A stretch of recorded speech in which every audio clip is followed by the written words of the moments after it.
Terima kasih pemirsa, Anda masih bersama kami. Pemirsa, Kementerian Pertanian melakukan kolaborasi dengan kementerian lembaga lainnya untuk memastikan pupuk subsidi segera sampai ke petani tepat waktu. Wakil Menteri Pertanian Sudaryono menyebutkan, dengan telah ditambahnya alokasi subsidi pupuk menjadi 2 kali lipat, ditargetkan dapat membantu proses penanaman lebih cepat dan dapat meningkatkan produktivitas nasional.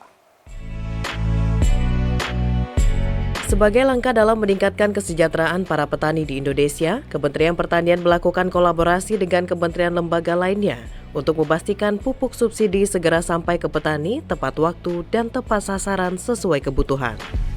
Hal tersebut disampaikan Wakil Menteri Pertanian Sudaryono dalam kanal YouTube Kementerian Pertanian. Penyederhanaan prosedur administrasi pupuk subsidi ini dilakukan karena sebelumnya prosedur penyaluran yang dianggap berbelit-belit.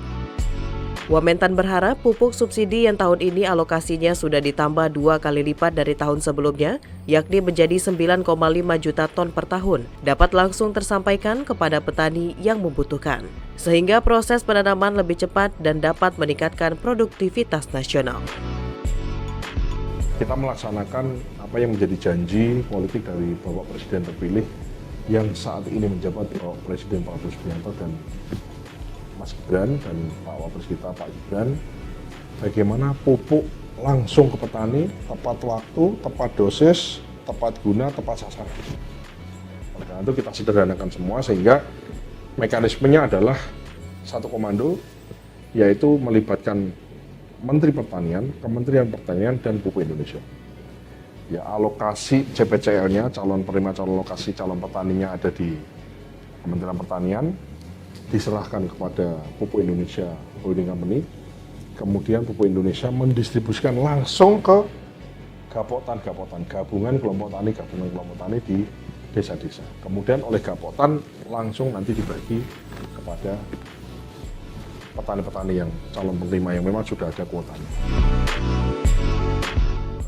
Menteri Pendidikan Dasar dan Menengah Abdul Muti meninjau pelaksanaan uji coba makan bergizi gratis di SD Muhammadiyah 1 Wonopeti, Kulon Progo, Yogyakarta. Muti menilai uji coba makan bergizi gratis di sekolah tersebut sukses dan patut dicontoh di sekolah lainnya.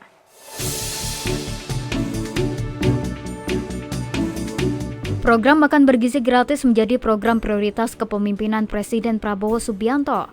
Program yang akan dilaksanakan pada Januari 2025 mendatang sudah mulai diuji cobakan saat ini di beberapa sekolah di Indonesia, salah satunya di SD Muhammadiyah 1 Wonopeti, Kabupaten Kulon Progo, Provinsi Daerah Istimewa Yogyakarta. Guna menilai implementasi program tersebut kepada peserta didik, Menteri Pendidikan Dasar dan Menengah Abdul Muti meninjau uji coba makan bergizi gratis di SD Muhammadiyah 1 Wonopeti.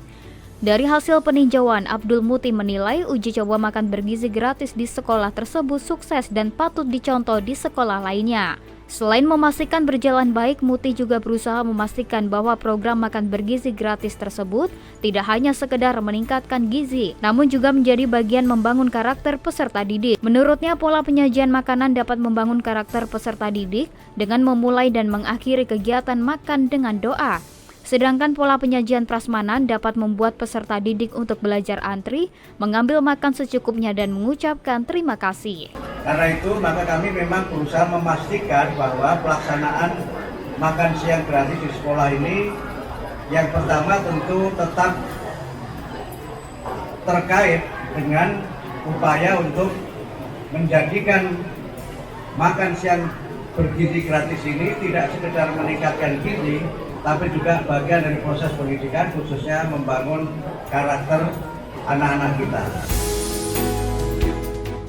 Kita beralih ke informasi lainnya pemirsa. Menteri Sosial Saifullah Yusuf menyatakan komitmennya untuk memperkuat sinergi lintas sektor dalam upaya menanggulangi kemiskinan ekstrim di Indonesia.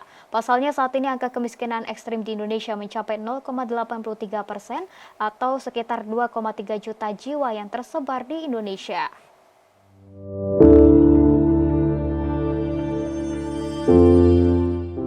Pemberantasan kemiskinan menjadi prioritas utama kebijakan pemerintahan ke depan.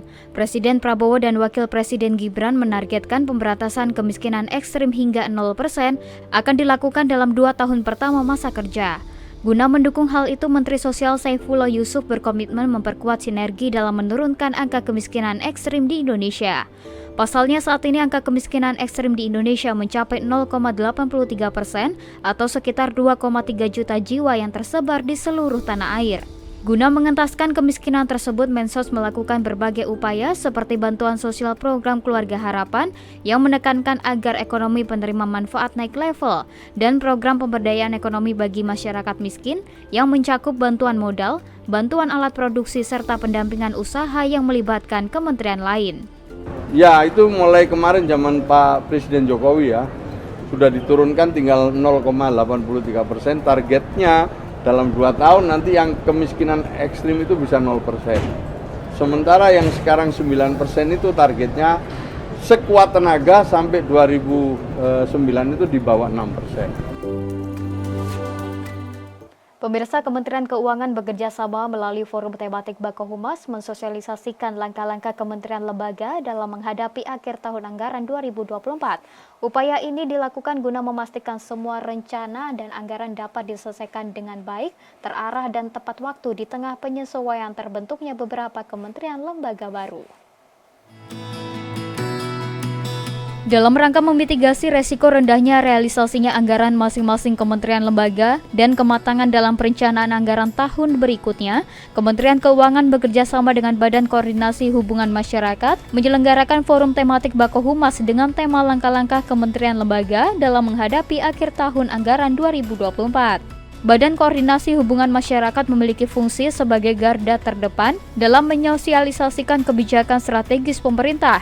Oleh karena itu, Humas pemerintah perlu turut serta berpartisipasi aktif mendiseminasikan Peraturan Direktur Jenderal Perbendaharaan Nomor PER 13/PB/2024 tentang langkah-langkah dalam menghadapi akhir tahun anggaran 2024. Direktur Informasi dan Komunikasi Perekonomian dan Maritim Septriana Tangkari menyampaikan, kebijakan ini menjadi penting sebagai pedoman pelaksanaan penerimaan dan pengeluaran negara serta persiapan tutup buku pada akhir tahun anggaran 2024.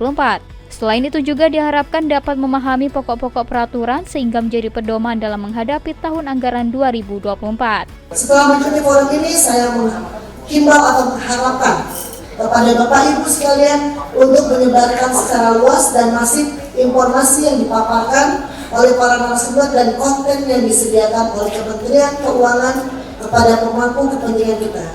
Dan ini merupakan suatu hal yang kita dapat lakukan di kanal-kanal kementerian masing-masing karena memang akan memberikan dampak yang kuat sehingga teman-teman kita yang di bagian keuangan ataupun bagian pembendaharaan bisa mendapatkan informasi yang jelas, informasi yang benar, informasi yang objektif dan jernih sehingga penyampaian kita kepada publik dalam satu narasi tunggal bersama.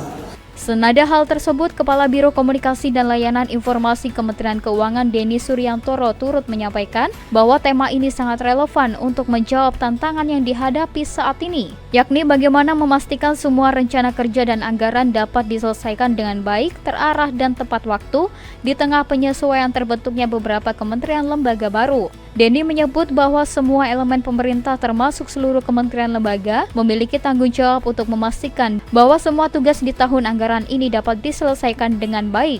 Keberhasilan ini bukan hanya tercermin dari penyerapan anggaran yang tinggi, namun juga dari manfaat yang dirasakan oleh masyarakat. Dan harapan kami forum Bakohumas ini dapat ikut menyosialisasikan, di samping kita juga memperkuat kolaborasi, kita mengamplifikasi kebijakan kepada masyarakat luas. Tentunya untuk KL-KL yang mungkin pagi ini belum bisa hadir juga nanti bisa disampaikan mengenai kebijakan ini.